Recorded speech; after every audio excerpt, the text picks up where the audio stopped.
The Reddit title reads, "What are your opinions on getting married?" Now, this was asked in the AskMen SubReddit, so this is directed to men. So the first comment says, "I very much want to get married and believe in the institution." I don't know why you'd believe in the institution, but he continues to say, "but also think it is pushed on unprepared people way too much, like university is. People don't take it anywhere near seriously enough in our culture now." Now, while I don't agree with the institution bit, I agree with everything else this guy says. Me too. Like, I believe in marriage in that I think it's very important for a sustainable family and to bring up kids, and I really do feel like you can have long-term happiness with just one person if that person is loyal and has a ton of green flags and you're a good match.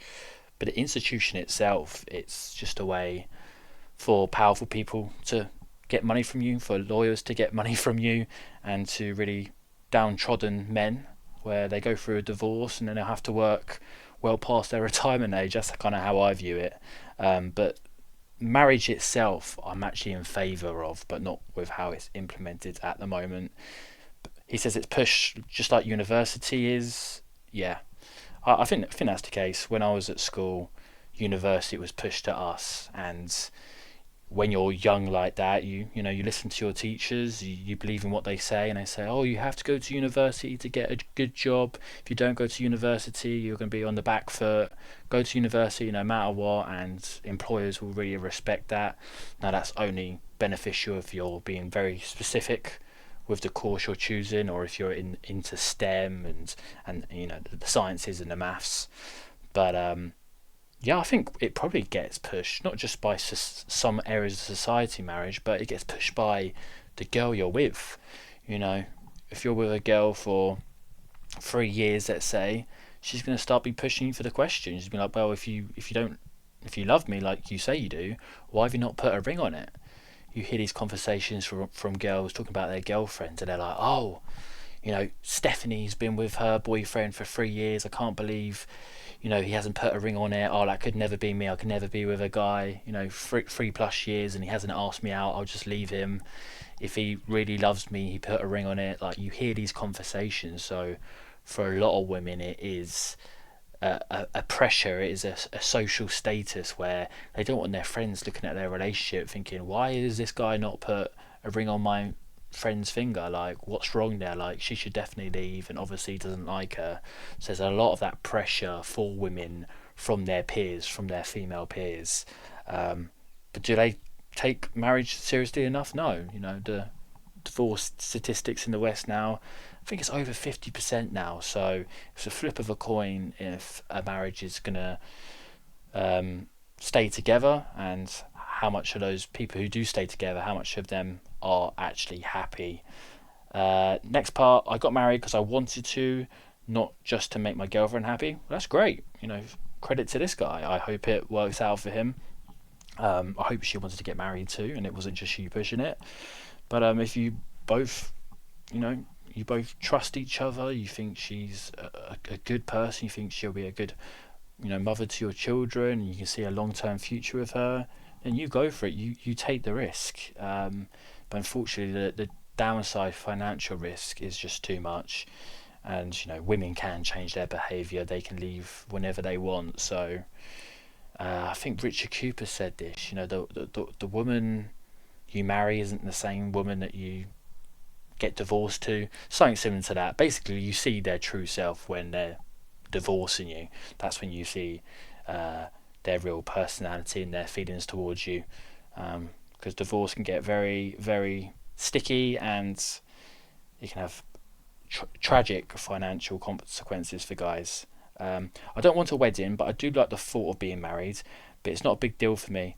Yeah, I just don't think it's a big deal for guys. You know, a guy could be committed to a woman long term, love her, have a family with her, have a house with her, without getting married, and that's completely fine. But again, for a woman, that's just too embarrassing for her. She needs to have a shiny ring on her finger. Well, most women, I should say. It's nice for some, not for others. I can't wait to get married to my fiance. Never was much of a believer, but then I met her, just knew she was the one, and I wanted to marry her. Hey, I hope it works out. I hope you found a diamond, and I hope she continues to treat you the way she's treating you now. There are very happy marriages out there, and I'm sure if you asked them, they would say it was the best decision they ever made. My mum and dad are still together.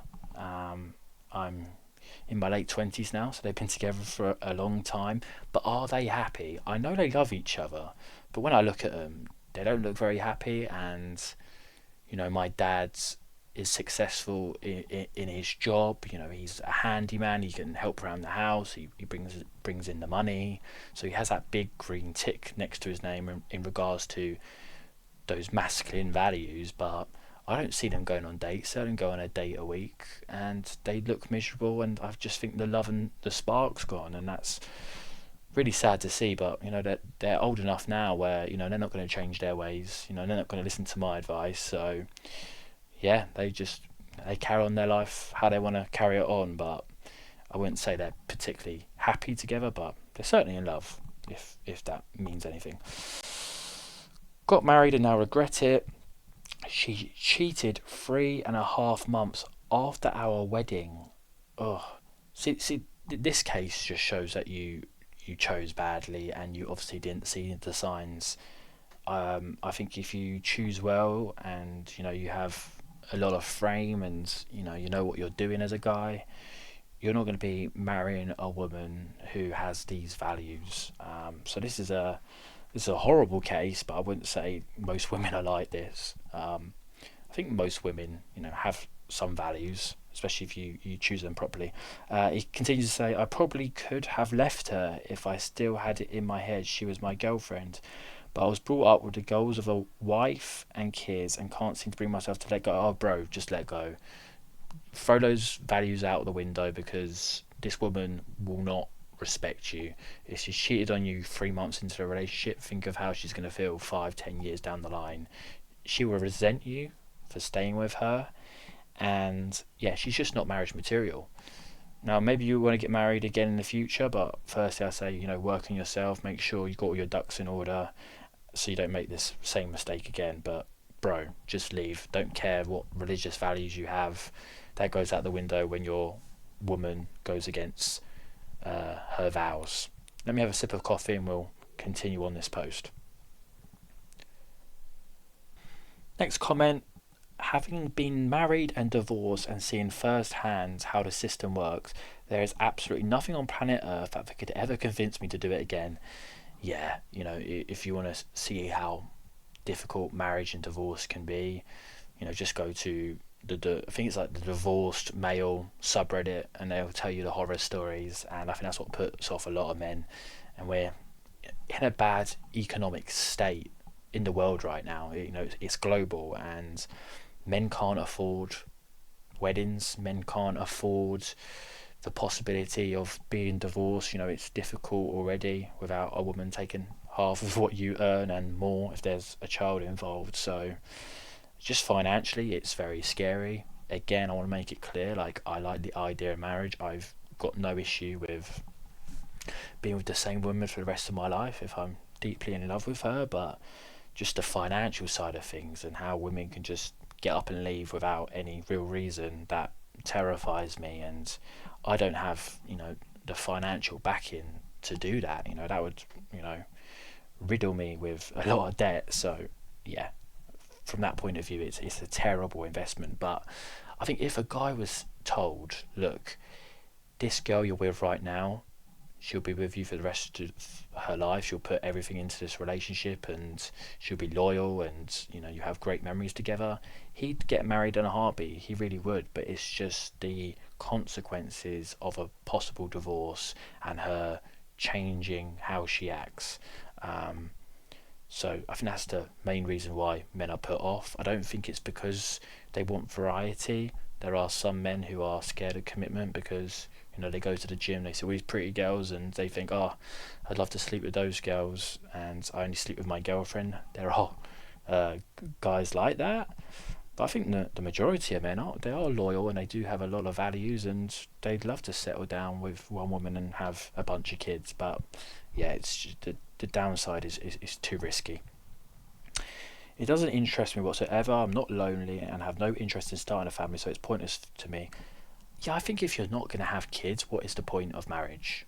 You know, I think if you're going into a relationship and there's kids on the cards, I think marriage makes more sense. But you know, if it's just going to be you two in a house, marriage makes zero sense to me. Um, it's amazing with the right woman, a living nightmare with the wrong one. Choose wisely. Yeah, that choice is very important, but you know, how can you spot those signs? Women are very good at hiding who they are, and they might act a certain way to get a ring on the finger, and then they might change once the ring is in place. So choose wisely, yes. I just you've got to spot the signs. You've got to date her for many years before making that decision. I think you also got to go through some bad times. I think you've got to go through potential economic hardship. You need to go through maybe an injury to see if she's a loyal girl, if she'll stand by your side. Um, I don't know if the wedding vows have changed, but they say for, you know, sickness and health, richer and poorer. You know, you look at, you know, what women say and the advice women give each other. They say, oh, you know, if the man, you know, loses his job and he's not bringing in the money, then you should leave his broke ass. Now, I'd like to think if, you know, I was in a car accident and I lost a limb, my woman would stay by my side. But, you know, women can leave if times get tough and they think they deserve more. I get it, you know, on this planet once and you want the best. I'm not saying that's a bad thing, but when you're getting into a marriage where there are vows that says you've got to stick with each other through thick and thin, I think when difficulty does arise, they might move the other way, and that's scary because life's, you know, not an Instagram wall, not an Instagram story. You know, times do get tough, and especially in this current climate, you know, tough times are ahead still. So let's go through two more, and I'll just give my overall summary. I believe in the institution of marriage. I don't know why guys keep saying this, but hey, we are on Reddit after all. Too many young Americans fantasize being married, yet forget that who you marry is most important. Okay, he brought it back there. Yeah, very important about the who you marry and their personality and their values. Let's just end on this one. Let me put it this way. I love my wife and I love being married to her, but the whole marriage industry and process of getting married is a S show. The institution of marriage is based on economic model of the late 1800s, and apart from some aspects makes very little sense now. Well, yeah, back in the day, obviously, the man would go out and get the money. He'd be the main sole provider, and the woman would stay at home and look after the kids, look after the house, and there was just that clear balance. You know, there was two clear roles. Now, it didn't mean the woman had any less role than the man. She arguably had a more important role because she was, you know, looking after the kids and looking after the man's castle, so to speak. I'd say that's more important than a guy going out to work, in my opinion. But now they've become more masculinized because they are in the workforce, and what benefit is there for a woman to get married to a man? You know, women are outperforming men in education and economically now, so maybe some women are looking at it as well, thinking, what does a man benefit me? And maybe that's why we see so many single women out there who aren't married and they want to focus on their job, which earns a lot of money, instead of, you know, having a child, which takes away like a year of their employment, you know. So something to certainly think about. But yeah, I think it probably is outdated purely due to the economics, and women are now out earning money themselves. So yeah, my overall opinion on this is, if you find the right woman and you see a future with her and you're really happy and you have no interest in other women, then maybe marriage is an okay deal. But again, the risks are still there. Even if you think she's perfect now, things can change. I think the ideal scenario is, you know, having kids with that woman who you love, splitting the house down the middle. Make sure she puts in as much money as you put in, and just don't put a ring on it. Have the wedding, have everything, but just not, write any official government documents, so divorce doesn't cause a headache. Now you're going to have to, obviously, if things do break off, you have to deal with the child situation, but you can do that compared to divorce papers. So yeah, that's all. I really do hope we turn it around, because I think men and women are better together, and we need to have more kids, right? So yeah, that's all, guys. Cheers. See ya.